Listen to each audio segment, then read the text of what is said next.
하나님 말씀 함께 보겠습니다. 빌립보서, 오늘부터 빌립보서의 말씀인데 1장 1절에서 11절입니다. 오늘 우리에게 주시는 말씀 빌립보서 1장 1절에서 11절 말씀을 읽어 보겠습니다. 그리스도 예수의 종 바울과 디모데는 그리스도 예수 안에서 빌립보에 사는 모든 성도와 또한 감독들과 집사들에게 편지하노니, 하나님 우리 아버지와 주 예수 그리스도로부터 은혜와 평강이 너희에게 있을지어다.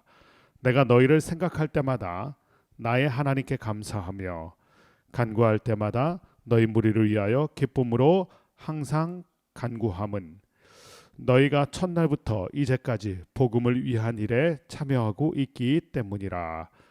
너희 안에서 착한 일을 시작하신 이가 그리스도 예수의 날까지 이루실 줄을 우리가 확신하노라. 내가 너희 무리를 위하여 이와 같이 생각하는 것이 마땅하니, 이는 너희가 내 마음에 있으며 나의 매임과 복음을 변명함과 확정함에 너희가 다 나와 함께 은혜에 참여한 자가 됨이라. 내가 예수 그리스도의 심장으로 너희 무리를 얼마나 사모하는지 하나님이 내 증인이시니라. 내가 기도하노라. 너희 사랑을 지식과 모든 총명으로 점점 풍성하게 하사 너희로 지극히 선한 것을 분별하며 또 진실하여 허물 없이 그리스도의 날까지 이루고 예수 그리스도로 말미암아 의의 열매가 가득하여 하나님의 영광과 찬송이 되기를 원하노라. 아멘. 어제까지 저희가 야고보서 말씀을 나누었고, 오늘부터는 빌립보서 말씀을 함께 나누게 됩니다. 빌립보서는 사도 바울이 빌립보에 있는 성도와 교회에게 쓴 편지인데 몇 가지 특징이 있습니다. 첫 번째는 옥중서신입니다. 이 편지를 쓸 때 그는 로마 감옥 깊은 곳에서 이 편지를 썼기 때문에 옥중서신이라고 말합니다. 또한 이 빌립보서는 별명이 한 가지 있는데 기쁨의 서신이라는 별명을 가지고 있습니다. 옥중서신이면서 기쁨의 서신. 그런데 가만히 생각해 보면 이 둘이 잘 어울리지가 않습니다. 감옥하면 느낌이 차갑고 습하고 어둡고 침통한 분위기인데, 그런데 그 편지의 내용은, 편지의 주제는 기쁨. 감옥이라는 단어는 슬픔이 더 어울리는 단어고 어두움이라는 단어가 더 어울리는데 기쁨의 서신이다. 이것이 빌립보서가 가지고 있는 영적인 매력입니다. 우리에게도 시사하는 바가 있습니다. 우리의 삶이 감옥과도 같은 상황이 펼쳐지기도 합니다. 그때 우리는 기뻐할 수 있는가? 믿음을 가지고 그 상황에 굴복하는 게 아니라 극복하면서 하늘의 평강과 은혜와 기쁨을 누릴 수 있는가? 사도 바울의 이 빌립보서는 그 영적인 비결을 우리에게 알려주고 있습니다. 그러므로 우리가 이 빌립보서를 함께 묵상하게 될 때 상황에 매이는 것이 아니라 상황을 이겨내면서 하늘의 영광과 하늘의 평안과 하늘의 기쁨을 누릴 수 있는 귀한 은혜가 있게 되길 바랍니다.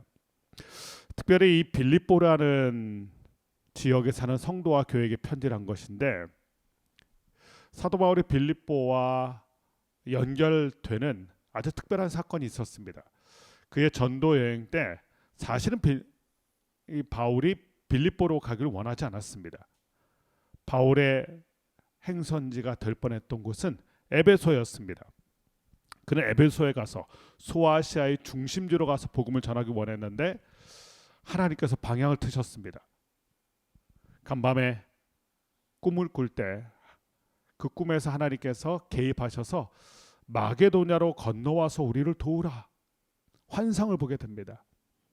하나님께서 방향을 트신 것입니다. 그렇게 해서 그가 하나님의 인도하심으로 가게 된 게 마게도냐 땅이고, 그 마게도냐의 첫 관문, 첫 성읍이 바로 이 빌립보입니다. 아마도 바울은 상당한 기대감을 가지고 갔을 것입니다.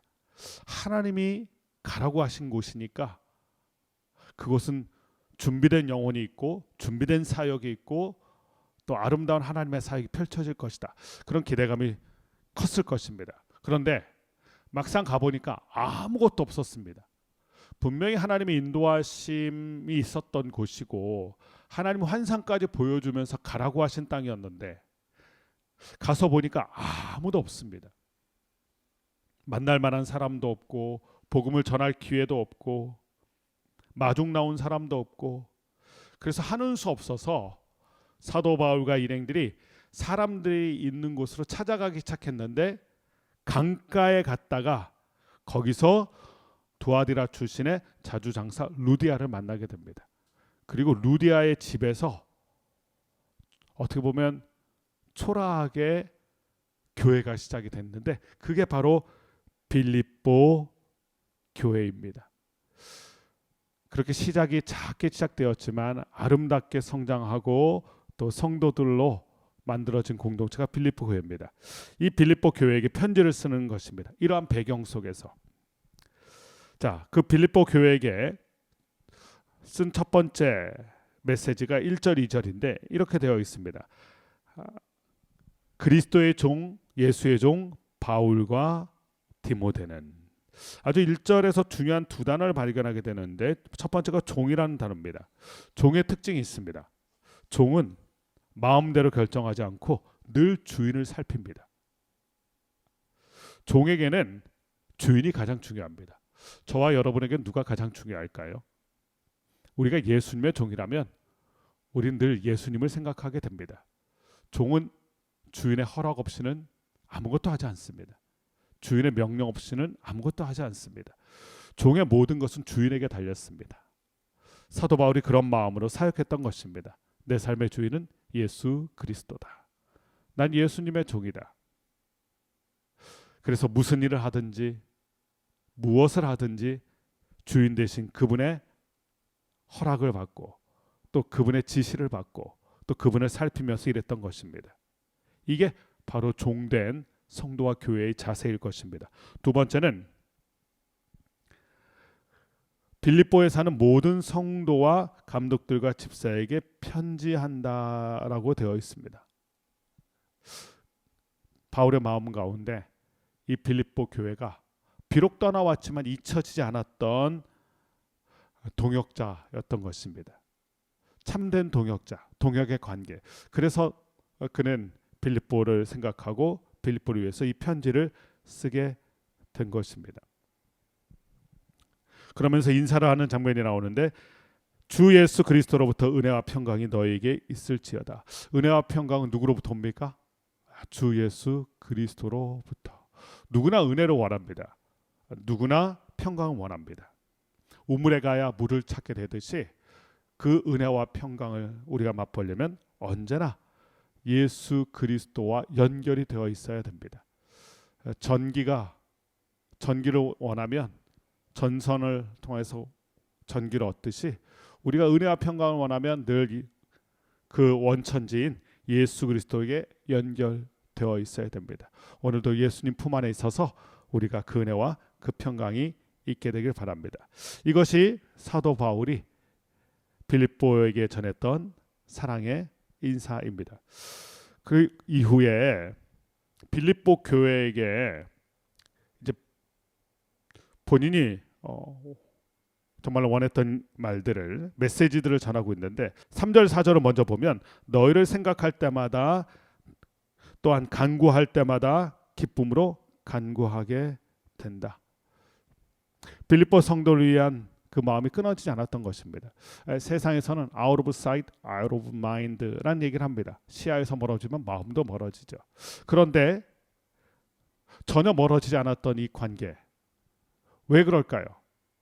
간구라는 단어 때문에 그렇습니다. 기도의 끈이 연결되어 있기 때문에 시야에서 멀어졌지만 마음에서 멀어지지 않았고 기도의 끈으로 연결되어 있었기 때문에 늘 영적으로 교통하는 영적 교통의 삶을 살게 되었던 것입니다. 그러면서 그 빌립보 교회를 위해서 하나님께 이렇게 간구하고 있습니다. 5절 말씀 보면 너희가 첫날부터 이때까지 복음을 위한 일에 참여하고 있기 때문이라. 빌립보 교회가 어떤 교회인지 보여주는 장면인데 첫날부터 이제까지 복음을 위한 일에 참여하고 있다. 바울이 곁에 있을 때나 바울이 떠나왔을 때나 빌립보 교회는 복음을 위한 일에 신실했던 교회입니다. 이게 쉬운 일이 아니죠. 처음은 누구나 잘합니다. 저희가 새해 들어서 여러 다짐들을 했죠. 새해는 우리가 뭔가 추진력을 얻습니다. 그런데 초지일관할 수 있나? 이건 또 다른 문제인데 빌립보 교회가 참 귀한 교회였던 것은 첫날부터 지금까지 신실하게 변함없이 복음을 향한 뜨거운 열정을 가진 교회였다는 것입니다. 많은 교회들이 사실 이것에 실패했었죠. 사도 바울이 갈라디아 교회에게는 이렇게 얘기했습니다. 너희가 성령으로 시작했다가 육체로 마치겠느냐. 처음엔 좋았던 거예요. 성령으로. 근데 갈수록 어떻게 됩니까? 육체로.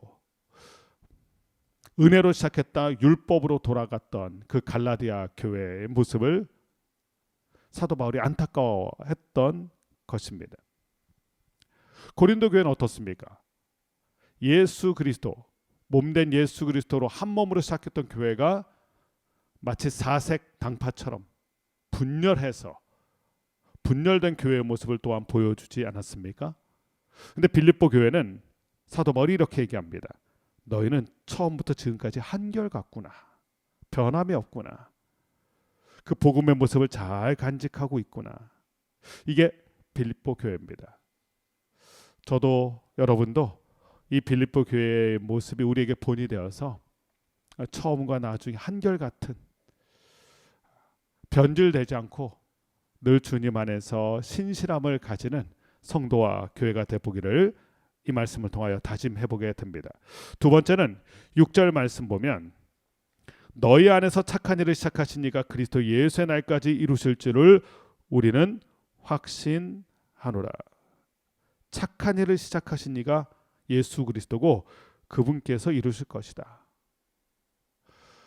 빌립보 교회를 세운 사람이 누굽니까? 사도 바울입니다. 그런데 바울은 내가 시작했다라고 말하지 않습니다. 예수님께서 하신 일이다.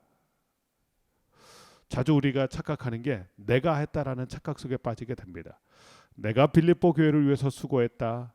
내가 그 일을 시작했다. 빌립보 교회의 시작은 나다.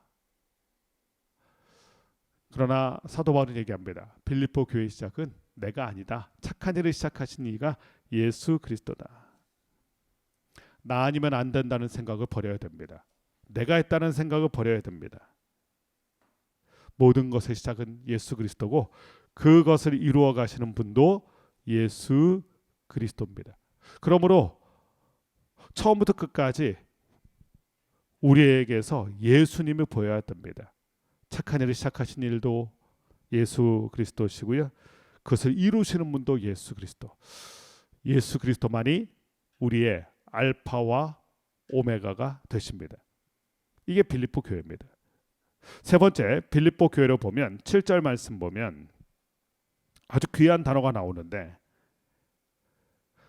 너희가 나와 함께 은혜에 참여한 자가 되었다. 나의 매임과 복음을 변명함과 확정함에 너희가 함께 해주었다. 빌립보 교회 신실했던 교회고요. 늘 함께했던 교회입니다.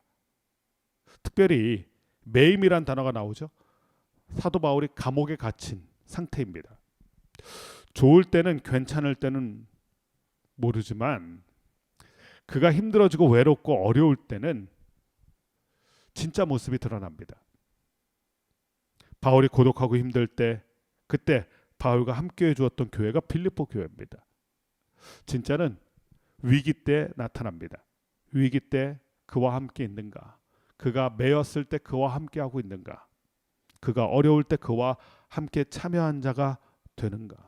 빌립보 교회를 보면 늘 변함이 없는 푸른 소나무처럼 신실하게 또 어느 때나 함께 바울의 곁에서 함께 해주었던 믿음의 신실한 동역자인 것이 보여집니다. 이게 빌립보 교회의 특징이에요.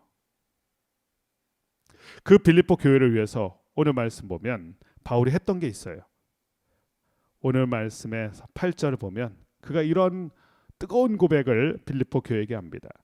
내가 예수 그리스도의 심장으로 너희를 사모함인지를 하나님이 증인이 되신다. 그리스도의 심장으로 사랑하고 사모한다. 사랑은 무엇으로 하는 겁니까? 머리로 하는 게 아닙니다. 심장으로 하는 것입니다. 그리스도의 심장으로 사모하고 사랑한다. 사랑은 머리가 아니라 심장으로. 그러나 안타깝게도 우리의 심장으로는 사랑하기 어렵습니다. 그래서 오늘 사도 바울은 예수 그리스도의 심장이라는 표현을 쓴 것입니다. 우리의 심장, 우리의 마음은 미움과 증오로, 복수심으로 가득 차 있죠. 예수님의 심장은 사랑으로 가득 차 있어요. 우리들의 심장으로는 사랑할 수가 없고, 그래서 예수 그리스도의 심장, 사도 바울은 나의 심장으로 너희를 사랑한다라고 하지 않고 예수 그리스도의 심장. 간혹 메디컬 드라마 같은 걸 보면 심장을 이식하는 장면이 나옵니다. 심장 이식 수술.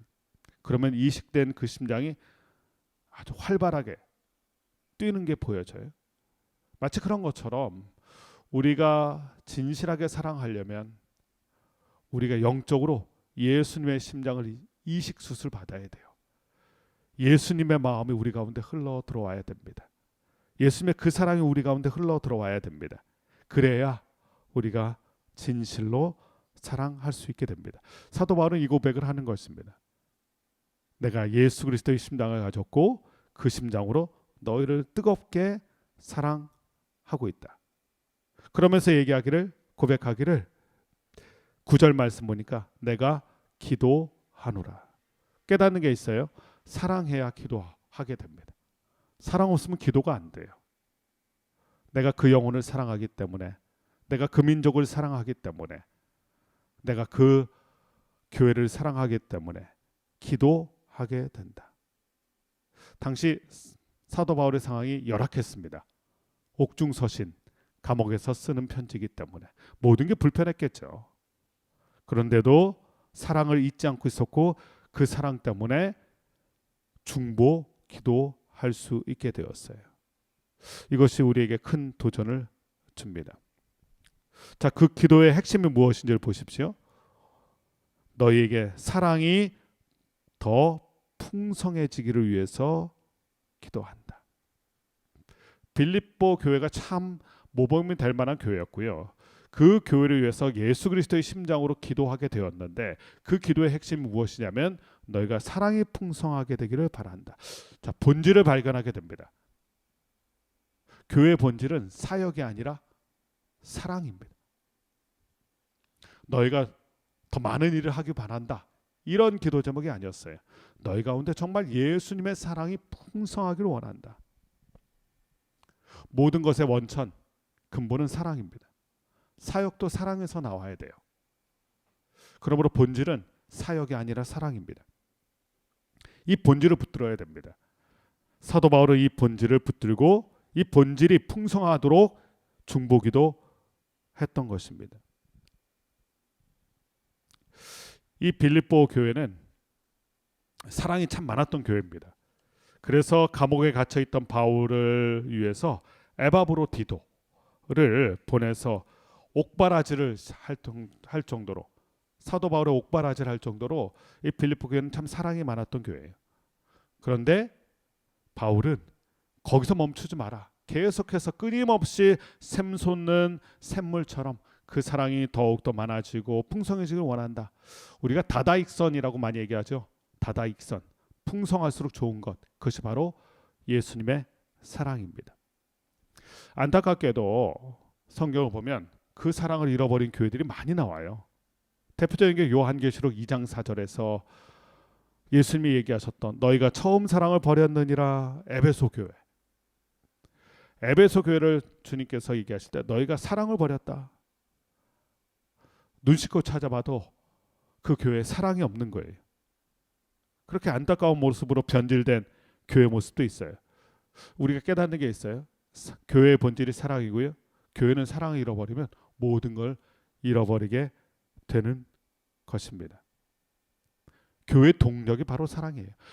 자동차가 아무리 외관이 아름답고 화려해도 엔진이 고장 나면 그것은 갈 수 없는, 움직일 수 없는 자동차가 되고 맙니다.